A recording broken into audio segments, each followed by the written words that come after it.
On today's Meet the Press, House Majority Leader Eric Cantor weighed in on President Obama's plan for the major federal budget cuts, known as sequestration, that would go into effect on March 1st. Every time you turn around, the answer is to raise taxes. And, you know, he just got his tax hike on the wealthy, and you can't in this town every 3 months raise taxes. And again, every time it's his response. And, you know, we've got a spending problem. Everybody knows it. Joining me now is newly elected Republican Congresswoman Ann Wagner, member of the Financial Services Committee and freshman representative to GOP House leadership, and a welcome to you.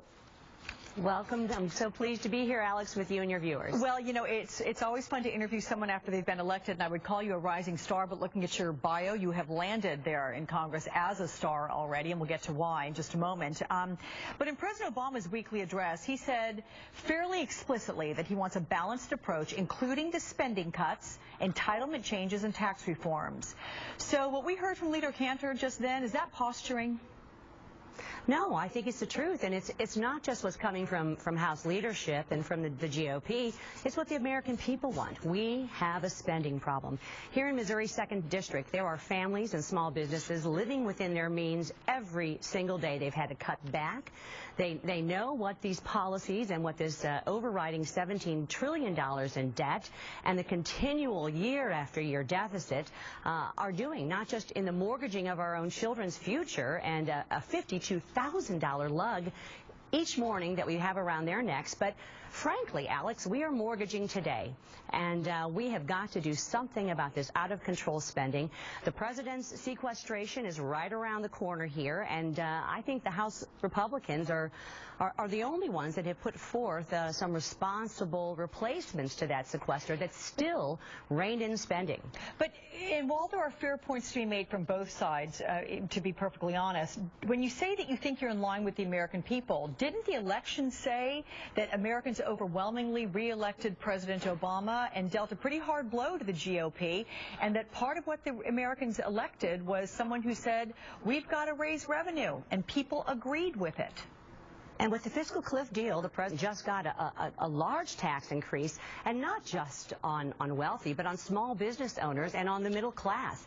I don't think the people, American people, voted or had any mandate to give up more of their personal wealth.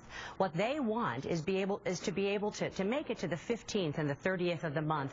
They want their standard of living to be increased. We want consumer spending to go up.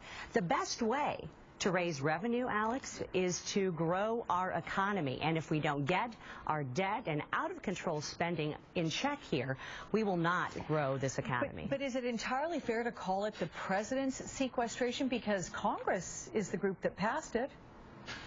Well, the president proposed it, and the president has also, I think, frankly, shown a real void in leadership in terms of this budget and dealing with the real problems facing America. We passed as a House, in a bipartisan basis, both the no budget, no pay, to make sure that the Senate was doing their job in finally putting forth a responsible budget, and also last week require a plan to the president saying, hey, you're late on your budget, 4 years out of 5. We want to know how and when you get to a balanced budget, Mr. President. And I think that's what I'm hearing the people in the 2nd District talk about. Yeah, I would imagine you're also hearing people in the 2nd District there in Missouri that they want something done that's concrete. I think everybody, and I would suggest even Congress, is tired of kicking the can down the road. There's so many issues facing this country. Do you think there's a chance we're going to get a deal reached before the deadline and have it be a final deal? I hope so, and it shouldn't be a last-minute deal. It should be a deal with great debate and great thoughtfulness.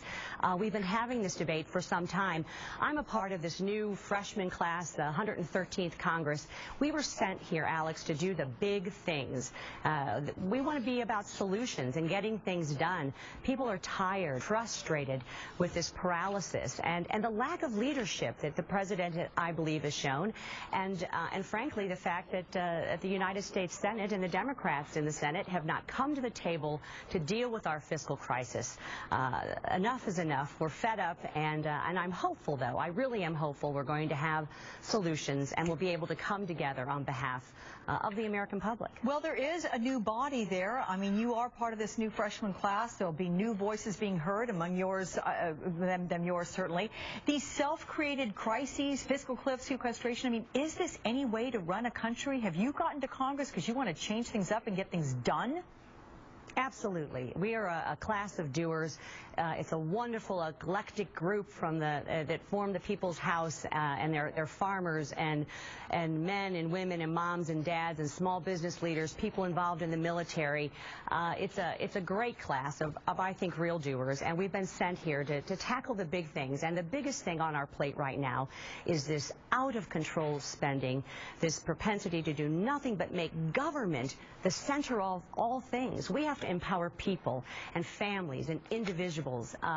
That's what we need to do. We need to care about the hardworking middle class, whether it's the carpenters, the nurses, the teachers.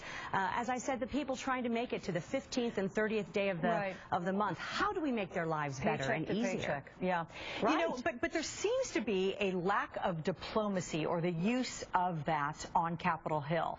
And I'm going to ask you, in your experience as an ambassador to Luxembourg, you obviously had to use diplomacy skills to get things done and deal with any issues that might arise. Is there a chance that diplomacy will be employed between our Democratic and Republican lawmakers, and that the art of compromise will be found again? You know, I do think we're going to come together to find solutions, and a lot of it has to do with building relationships, talking to one another.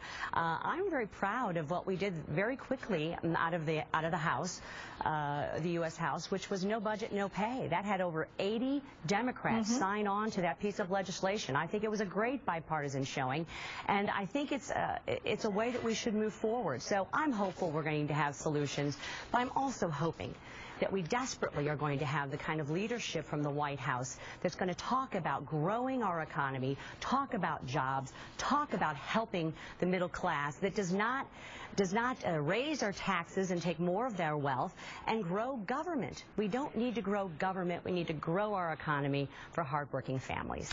Missouri Representative Ann Wagner, it was nice to see you and meet you on the air. Good luck with everything. We'll be watching. I look forward to it, Alex. Thank you. Straight ahead, a new twist in the search for an ex